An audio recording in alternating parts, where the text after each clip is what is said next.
Ladies and gentlemen, hello and welcome once again to Changing the Questions, the show where we take a single question around pro wrestling each week and try and break it down. Back from a brief hiatus, my name is Paul Laporte. Joining me once again, my typical usual partner in crime, Mike Miner. Miner, good to have you back. Hello, ladies and gentlemen.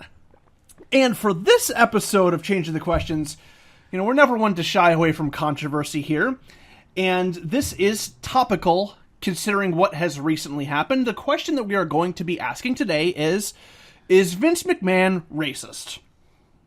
Okay, now, as many of you know, recently there was an incident after the Daniel Bryan retirement. Get your hands off me! In which Titus O'Neil grabbed Vince McMahon as he was walking to the back, supposedly to... either a lot of people either say that it was just a playful play fighting thing, or that he was trying to let Stephanie go first. Yeah, like ladies first, Vince. That's what I've heard. And Vince was none too happy. Titus O'Neil was suspended for 90 days, and then it was dropped down to 60 days, although people are saying that initially Vince wanted to fire him altogether. And all of this controversy regarding this fairly serious suspension. I mean, we were discussing this... I don't remember, I do so many audios, I don't remember if it was on air or not, but we were discussing the different things you can do that still wouldn't add up to grabbing Vince McMahon on television. You could piss into a cup once and then get off for 30 days. And do $30,000 worth of damage to hotel room. Yeah. You got pop 2 drug tests. You pop 2 drug tests, get the equivalent of what Titus O'Neil got. Yes. And then $5,000 along with it. Yeah, so yeah. So the question is the severity of the suspension... Bad timing. Does it have to do with the fact that Titus O'Neil is black? And if this was a white wrestler of a similar stature that did the same thing, say Heath Slater maybe, would the penalty have been as severe? And this kind of just goes back to the initial argument that Vince McMahon doesn't treat black wrestlers with enough respect, and credit to that argument that has sometimes come from people who have worked within the company who are African American, and then of course there are other people on the same side, African American, who think Vince is great and has no problems with it, and what have you, and they always do this big thing for Black History Month and Martin Luther King's birthday. We miss you, Crime Time. So I'm gonna ask the question. Let's have you answer it first, Miner. Yeah. Vince, is he racist? No. That's my not my long answer, that's my short answer. My long answer is, if we rephrase it a little bit, is he inherently racist? No. I think he does a lot of stupid things that come across as such because, well, they're stupid things. If you look back, most obvious thing in my head, there was a promo around 10, 12, maybe even 13 years ago going on, where he's backstage with Booker T and... off to the side, and he's talking to John Cena, and then he drops the N-word. Everybody remembers that. Yeah, and I'm going to bring that up for that reason. It was a dumb thing for him to do, and I chalk it up to him being 60-something years old at the time and kind of out of touch. I'm not justifying that kind of behavior. You can't justify it. It's stupid. You shouldn't have done it. It is racist, but did he mean it in kind of a racist way? No, he's going back to the whole thing, he's a white guy, I'm a white guy, that's what friends say to each other. Kind of thing. People can say it, then why can't they? Yeah, that's exactly it. And then Hulk Hogan gets scrubbed from existence. Precisely. Different context. We're not going to say the context was the same, because it wasn't. And people try and say that, Hogan said it, and then Vince said it in this way. And I've said both that before. Were yeah, wrong. Exactly. Way different context. Oh, yeah. Let's just clarify Hogan that. was a lot more, he had a lot more vitriol. Yes. He said it specifically in a negative, derogatory manner, whereas Vince just said it in a manner that is stupid and offensive, but more out of touch and more meant in like a, I guess if you can say it at all in a positive light, in a positive light. He was referring to John Cena as a friend, whereas Hulk Hogan was referring to the guy who was having sex with his daughter as, we're going to guess, not a friend.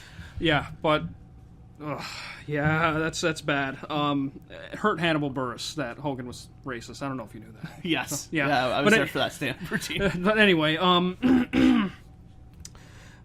there are things that Vince does that come across as, well, this guy doesn't have all his eggs in the basket. Like the whole Saba Simba thing years and years ago back in the 80s. But again, there was a bunch of different things in the 80s that were different at the time.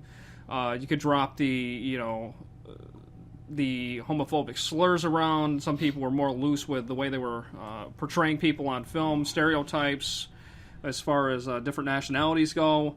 And the whole Saba Simba thing was another part of that time frame. Not I can't justify it. It was stupid. It was in poor taste. Different time. To me, that it was racist, but did he mean for it to come across that way? I don't think it was intentional. But going back to and I'm kind of going on a tangent here, but about a month and a half ago, he was talking to Roman Reigns about his father, and he said, "Yeah, I made money off his back," or however he said it. He had a bone through his nose. That kind of shit is unacceptable. You're trying to play a heel character. I get it. Yeah, that is Vince in the character. I get it. That's Vince in the character, but still, there's a very, very thin line. Yeah, the line between character and person in professional wrestling. Yeah, especially in the cases of people like Vince McMahon, people who don't have really a character. A character is just kind of an extension of themselves. Yeah, it's not like Neil. It's very, very thin. It's not like Neil Patrick Harris and the Harold and Kumar movies, where it's a completely off the wall parody of. Or even that, it's not like Sin Cara. It's not like who goes, if he was to walk around in the normal day, you wouldn't know who he is or what. It is a different thing. Exactly. It's just see, and the thing that people give Vince a hard time about is being out of touch. The guy would not have been able to make a company as huge as WWE is if he was completely out of touch. That's, I think, a bad argument, but at the same time, there are things he's out of touch with, and some of it's this. But is he down to the bone? Is he completely racist? No. So basically, if he were completely racist, would he hire black wrestlers, Mexican wrestlers? Would he hire Japanese wrestlers?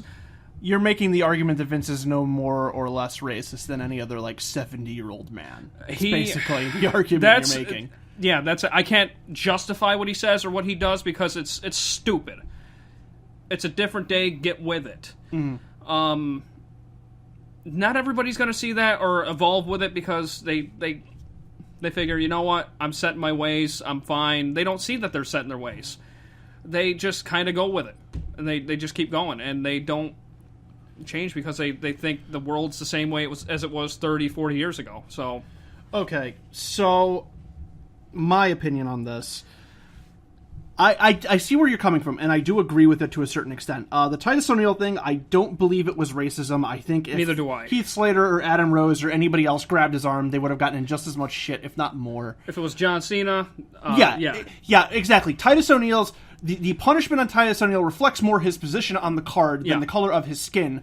However, there's a class system in that company. However, this is where the argument comes in that if the color of your skin is below a certain shade of white, that's going to be your position on the card, and that's as far as you're getting. And that's where I take the side where I don't know if it's him or if it's the company as a whole, but I think that there's issue something in the company of racism, and I'm not looking specifically at the John Cena, Booker T thing. I'm not looking at any of the other stuff. I am looking specifically at, okay, how many black wrestlers have they employed?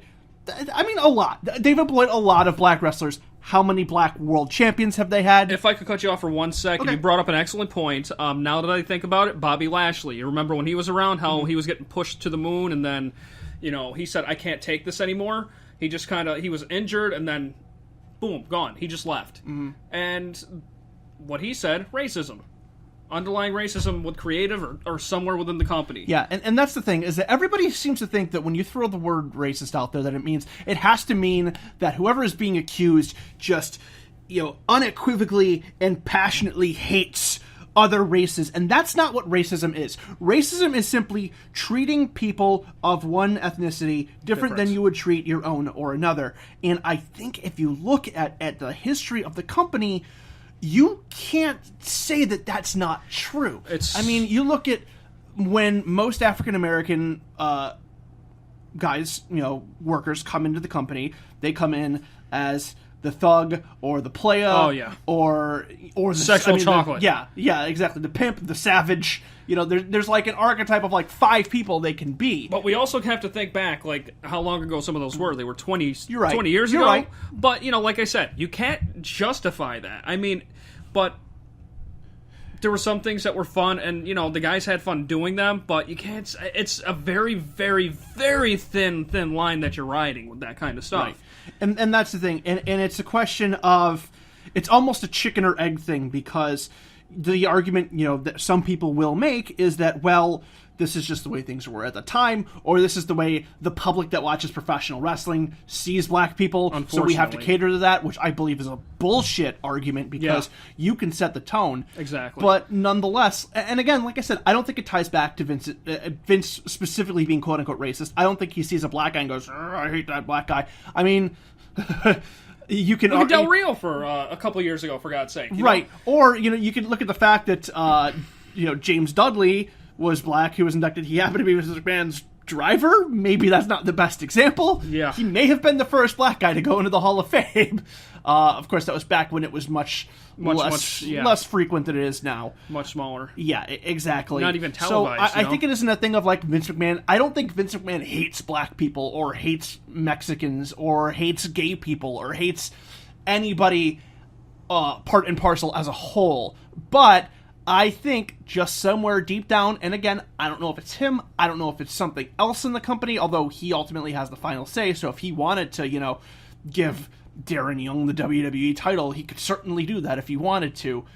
There's something that exists in that company that puts an extra ceiling in place, not just for black workers, but for minority workers in general. If you are not white and your English is not your first language, then you are not gonna hit the top of the company unless you are an unbelievable talent. You have to be incredible to break through that ceiling.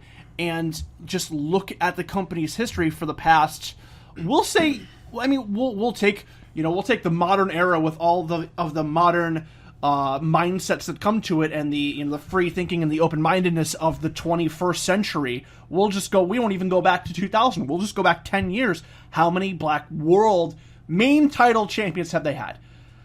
The Rock, Booker T, Mark Henry.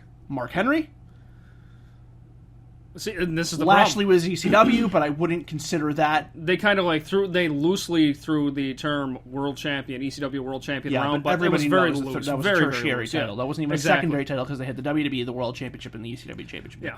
At that point. Oversaturation. So I can name 3, and I may be missing somebody, but the fact of the matter is that and we can how many champions as a whole have they had in the last 10 years? And you can kind of throw Lashley in as a gimme, I guess, if you really wanted to. But even then, it's kind of touchy. Lashley, and we'll say kind of 4. touchy. But yeah, it's just like. Although I don't even know if Booker T held the belt after 2006. It might have been prior to that. I think it was 2006. Okay, so we'll be generous and say 4. And if we missed anybody, please let us know in the comments or send us some feedback. But even if we did, it's half a dozen maximum out of how many champions they've had in the past 10 years. 20, 30.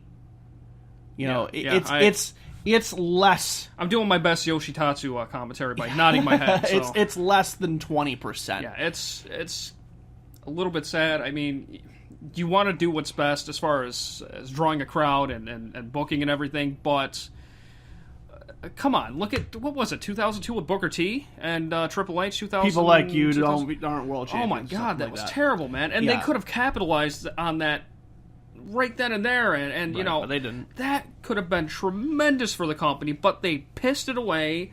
And so, here you go, Triple H. But it's more the same with another talent. Sting last year with WrestleMania. They could have booked him to go over Triple H. Right, and that's the same thing. Is you can just argue that they're only good at booking a handful of people, and those handful of people have just, I guess, theoretically, chance just could have had them happen to be white at that point. Yeah, the whole storyline attached to Booker T was again, terrible. You also have the fact that The Rock can show up and do literally anything he wants, and nobody is going to say boo to him, really. Exactly. So, but again, that's talking money about talks, the extraordinary talent. Money talks, bullshit walks. Either way, I don't think this specific incident was racially motivated, but you cannot ignore the evidence that WWE does not have the best track record with minorities in general. That's true. All but right. when it comes down to one man, it's up to him to scrub it. And if he doesn't see the problem, then how are you going to scrub it? That's true. All right, ladies and gentlemen, that's going to wrap it up for this episode. Hope you enjoyed. If you did, be sure to like, comment, and subscribe. If you're listening to this on YouTube, if you're listening to this on iTunes, be sure to leave us a nice 5-star review, say some nice things about us. You can also send us any feedback if you'd like to changingthequestions@gmail.com, or you can check us out on Twitter at changingtheqs, which is at changingtheqs. Also, be sure to like us on Facebook. We have a new show that we debuted recently on YouTube, just an actual video program, where we are doing a Let's Play of the the Wrestling Sim, Total Extreme Wrestling, in which I am trying to rebuild 2CW Squared Circle Wrestling. So, be sure to check that out. And then, of course, on Wednesdays we have Booking a Better Wrestler, and Mondays we have Time Warp. And I think that's going to do it. We good? All right, ladies and gentlemen. That's your Yoshitatsu commentary. Yes. Ladies Thank and you. You picked up on it. Ladies and gentlemen, Thanks, guys. For Mike Miner, I'm Paul Laporte. We'll see you again soon. Bye-bye. Later.